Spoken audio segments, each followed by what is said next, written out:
গতকাল ছিল আমার নতুন টিউশনের প্রথম দিন, কিন্তু বড় ভাই সাবধান করে দিয়েছে ছাত্র নাকি অনেক টাউটবাজ, আমি যেন সেইভাবে পড়াই। তো আমি প্রথম দিন টিউশনিতে গেলাম, গিয়ে ছাত্রকে জিজ্ঞাসা করলাম তোমার নাম কি। তখন সে বলল স্যার আমার নাম ফটিক, কিন্তু আমার স্কুলের বন্ধুরা আমাকে আদর করে ফটকাবাজ বলে ডাকে। ছাত্রের মুখ থেকে এই কথা শোনায় বুঝতে পারছিলাম ছাত্র আমার 1 নম্বরের টাউটার। আমিও কম যায় না, আমি আমার ছাত্রকে বললাম শোনো ফটিক, আমি খুব রাগী একটা মানুষ, তোমার মতো অনেক ফটকাবাজ ছেলেদের আমি পিটিয়ে মানুষ করেছি, তাই আমার সাথে কোনো চালাকি করবে না, প্রতিদিনের পড়া প্রতিদিনই শেষ করতে হবে। তখন ছাত্র আমার মুখের দিকে তাকিয়ে বলল আমি কি আপনাকে স্যার বলে ডাকবো নাকি দুলাভাই বলে ডাকবো। তখন আমি বললাম দুলাভাই বলে ডাকবে মানে, ফাজলামি করো, স্যার বলে ডাকবে।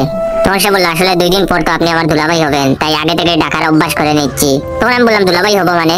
তখন সে বললো স্যার আমার 3 বোন, 2 বোনের বিয়ে হয়ে গেছে, কিভাবে হয়েছে জানেন। তখন আমি বললাম কিভাবে। তখন সে বললো স্যার আমাদের পরিবারের আর্থিক অবস্থা তেমন ভালো না, তাছাড়া বর্তমানে মেয়ে বিয়ে দেওয়া অনেক টাকার ব্যাপার। আমার আব্বু আম্মু খুব চালাক, তারা চালাকি করে ভার্সিটি পড়ুয়া ভালো একটা ছেলেকে আমাকে পড়ানোর জন্য নির্বাচিত করে। তারপর ওই স্যার যখন আমায় পড়াতে আসে তখন তাকে আমার আব্বু আম্মু খুব আদর যত্ন করে। পড়ানোর সময় আমার আপু খুব সুন্দর করে সেজে স্যারের সামনে গুড়গুড় করে। তো একদিন আমাকে শিখিয়ে দেওয়া হয় আমি যেন পড়ার সময় মিথ্যা কথা বলে ওয়াশরুমে চলে যাই, আর আমিও তাই করি।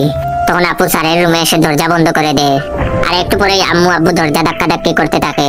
তখন আপুটা কান্না ভেজা চোখে দরজা খুলে। তারপর আব্বু আম্মু জোর করে ওই স্যারের সাথে আপুকে বিয়ে করিয়ে দেয়। তখন স্যারের কিছুই করার থাকে না, কারণ আব্বু আম্মু স্যারকে